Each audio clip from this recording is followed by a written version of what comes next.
Live from WTVO 17 and your home team. Eyewitness News at 10 starts now. More space for Forest City kids to play is in the works. How two groups are asking for the community's input on their next playground plans. Our goal is to give them the support that they're looking for and they need. Rockford's Black Chamber of Commerce launches today what their goal is for business owners in the Forest City. And a local veterans' parents are creating a retreat for other vets to go to and relax. An annual car show stepped up to help fundraise for them. How they hope they can help cash in on the record-breaking year. Good evening, I'm Alexis Carpello. Rockford police get a busy start to the weekend as bullets fly through the air across the city. The first investigation happened around 1 this morning on 15th Avenue.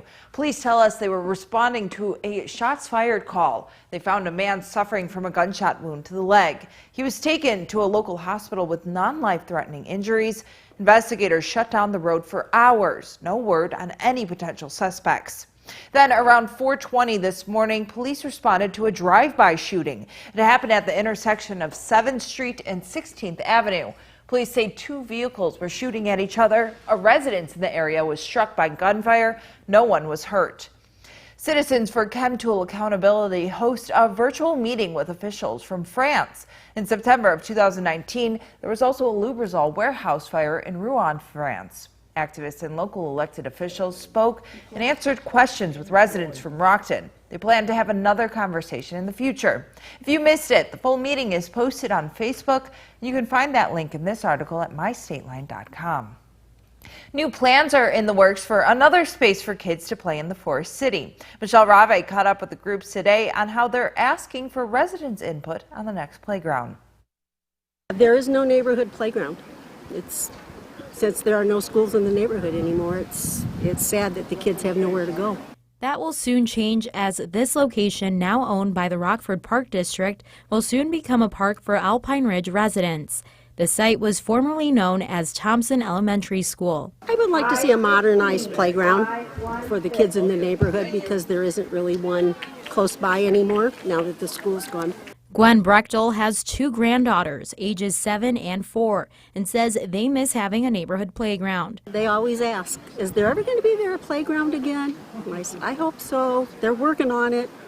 We'll see. While Alan Gieser says he hopes the new park will serve as a walking path for residents of all ages. I'd like to see it as, a place where the neighbors can walk up and enjoy, be an extension of the walking path that runs along Charles Street, and a place for people to gather for picnics as well. Alpine Lutheran Church and Alpine Academy hosted a neighborhood picnic where residents of the Alpine Ridge neighborhood were able to share what they want to see for the future park. We had some neighbors that came together to say, let's get a small committee together to build together some suggestions, meet with our neighbors, gather together and ask for suggestions. Overall, residents are excited for the outcome. I think it's great. That way the whole entire neighborhood will get to have input and they can decide what's most important to the people that are actually here to use it. It'd be great to have something done, and at the end we can all be proud that we helped design and format and have our dream and our vision come true for that property. Reporting in Rockford for your home team, I'm Michelle Rave. Business leaders launch a way for Black-owned businesses in the Forest City to thrive. The Rockford Black Chamber of Commerce celebrated its beginning today. The chamber will help give information, financial and networking support to businesses that are established. Leaders say the goal is to help strengthen and support Black businesses in our community. When you strengthen Black businesses, you strengthen Black families and communities. So we're hoping to bring opportunity to Black business owners that maybe they haven't had access to in the past.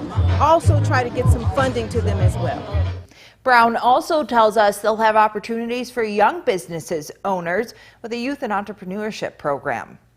Hundreds of cars roll into a local car show to honor a State Line Marine that was killed in action. Today's 30th annual Hibbrieber Car Show benefited Dark Horse Lodge, a retreat for veterans being built in Tennessee. It honors Alec Catherwood, a Marine from Byron that was killed in war. His parents started the retreat. A record-breaking 212 cars showed up for today's show. It's for the veterans down at Dark Horse, and we're until all the proceeds are tallied up and everything, we're hoping to give $3,000–4,000 to them. Organizers share the next car show is in the works for next July. There's concerns about the COVID-19 Delta variant fueling the rise in cases in 25 states. The U.S. cases per day rate is up more than 21% since last week, mainly in places where vaccination rate is low. With the first schools opening just weeks away, parents are weighing the risks while trying to understand the CDC's new guidance on masks. Trevor Alt shares more. Tonight, with COVID cases rising in half the country, parents grappling with the CDC's new guidance saying vaccinated students shouldn't have to wear masks in schools. The cases are down. I say let the kids not wear masks. It is alarming because even though we're all vaccinated, I still have one child that is not. The CDC does recommend unvaccinated students keep wearing masks. That's about 65% of 16 and 17-year-olds, almost 80% of 12 to 15-year-olds, and every student under 12. Mask policies will still be set by local jurisdictions, but teachers like Jason Valenti say they're concerned about how those policies will be monitored. I don't know how they're going to maintain that level of understanding of who's gotten a vaccination when. Over the past 2 weeks, infections in 9 states are up more than 50%. The Delta variant now tightening its grip in Missouri. Springfield's Mercy Hospital borrowing ventilators to treat more COVID patients than any other point in the pandemic. We're seeing a lot of more intubations this go around. A lot of healthier people, younger people in their 20s, 30s, 40s that are getting this Delta variant or COVID a lot quicker. Daily vaccinations are down 45% from last week. In Mississippi, with 2/3 of residents not fully vaccinated, officials are urging older and chronically sick people to avoid indoor crowds. We have a vast pool of unimmunized people who are a perfect breeding ground for Delta variant, and it's going to kill folks. A bipartisan group of lawmakers are looking to save the game of baseball, specifically minor league baseball. Washington correspondent Rashad Hudson reports on a bill to bring millions of dollars to the sport. Minor league baseball teams across the country are asking Congress to step up to the plate to help out one of America's oldest sports. We haven't brought back our full staff. We haven't brought back our full game day staff. Tim Restall is the president of Hartford, Connecticut's minor league baseball team, the Yard Goats. He says teams like his are running out of money and need help from Congress. This allows us to, weather the winter, get ready for 2022, which will be here before you know it, and be able to continue to support the community. For Restall, it's about more than preserving the game. It's about helping the community. Like our after-school programs, our reading books in summer.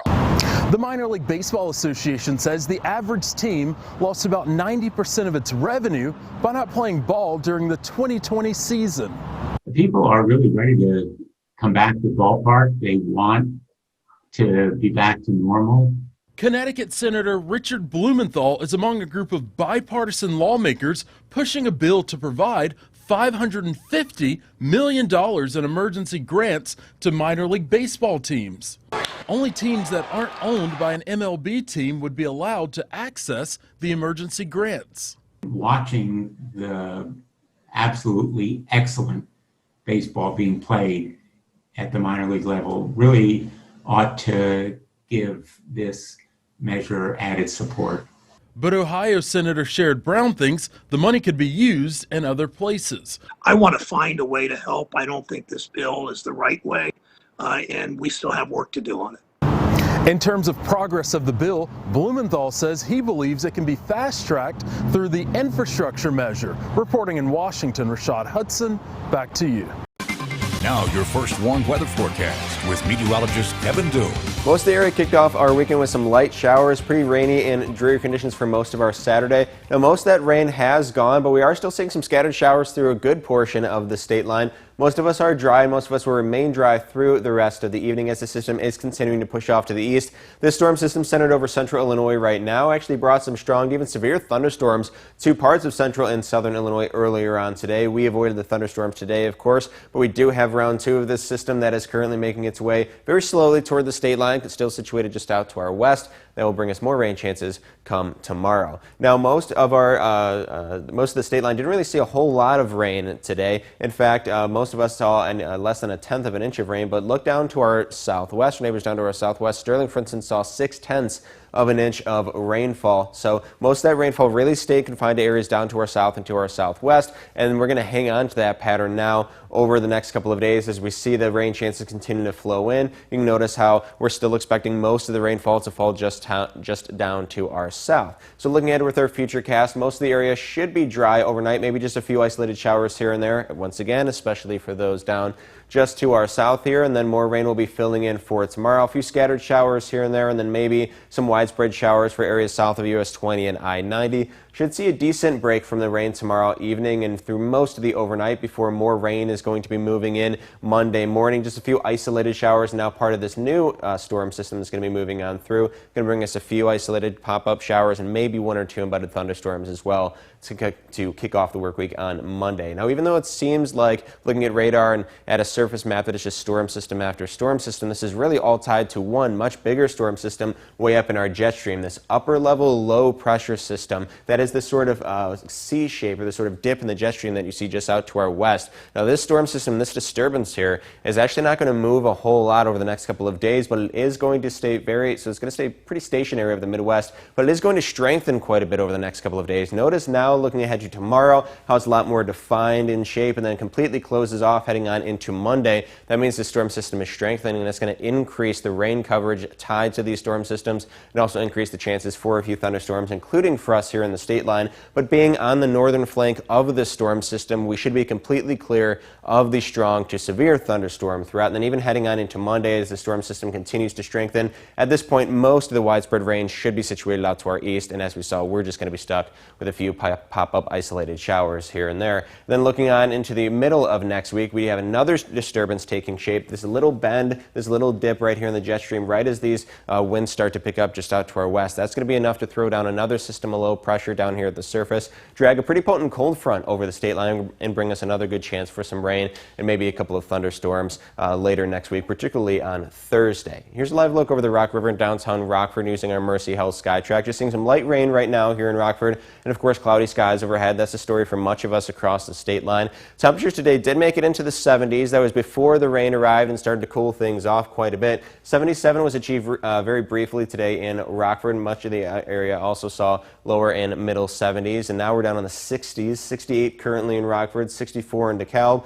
64 in Rochelle, and 65 currently out in Freeport. Lows tonight going to be dropping down into the lower 60s, maybe even seeing a few spots dropping into the 50s with 1 or 2 isolated showers popping up through the night. Tomorrow, more scattered showers moving in, as I mentioned, particularly for those to the south of the US 20 and I-90. Highs once again going to be on the cooler side, only topping off in the lower 70s. 70s once again on Monday before we're back in the 80s by around Tuesday, if not Wednesday at the latest. Then we'll spend the latter half of the week in the 80s. We do notice, though, every day through the work week sees at least a slight chance for some rain. But, Alexis, even though it's about a week away, we do notice, at least at this point, it seems like our next weekend will kick off on a warm and rather dry note.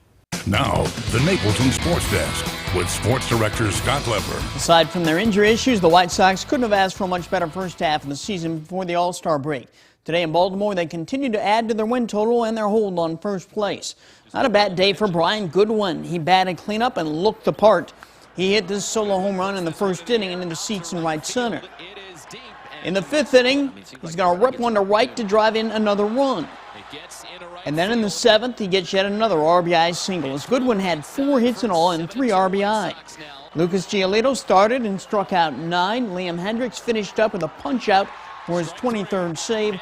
The Sox beat the Orioles 8-3. The White Sox will have another player at the All-Star game next Tuesday in Denver. Shortstop Tim Anderson has been named to replace Astros shortstop Carlos Correa. That makes 4 White Sox All-Stars. Anderson will join pitchers Carlos Rodon, Lance Lynn, and Liam Hendricks. At Wrigley, the Cubs are trying for a second straight win against the Cardinals, but the Cubs never got going in this one. The Cardinals, though, had it all going in the 5th inning. Paul Goldschmidt there homered off Zach Davies. Tommy Edman connected off Adam Morgan. And Paul DeJong took Dan Winkler deep. 3 homers and 5 runs scored, all in the 5th. And the Cardinals blanked the Cubs 6-0. Well, the Bucks are down to 2-0 to the Suns in the NBA Finals. But Giannis isn't feeling the pressure. He was having fun with reporters today during his press conference. I'm just here not to get fined. I'm joking. At the end of the day, you gotta keep it light. You cannot, tell yourself always the finals. You gotta do this. There's so much pressure, man. And it's still basketball. You can see Game 3 of the NBA Finals tomorrow night at 7 on WTVO. In golf at the John Deere Classic in Silva, Sebastian Munoz has a 1-stroke lead after 3 rounds. He's 16 under. Brandon Hagee is 15 under. 5 golfers are 14 under. Locally, the first round leader at the Winnebago County Amateur Golf Tournament is Cody Reimer. He shot a 65 at Mactown. Reimer is 3 strokes ahead of Chris Beto, 4 ahead of Adam Tobias, and 5 ahead of Matt Marinero. And they're celebrating in Australia. 25-year-old Ash Barty has become the first Australian to win Wimbledon in 41 years. She started strong today with an ace in her match against Karolina Pliskova. After dropping the second set, though, Barty finished strong. Look at that reach for the backhand winner. Barty took the match in 3 sets. It's Barty's 2nd Grand Slam championship. She won the French Open 2 years ago. Top athletes and top teams were on top of Pier 17 in New York City tonight as ESPN passed out its annual ESPY Awards. Alabama receiver Devontae Smith was named the top male college athlete, tennis player Naomi Osaka the best women's sports athlete, and Tom Brady the best male sports athlete. And the Tampa Bay Buccaneers got the top team award. That's sports. We'll be right back.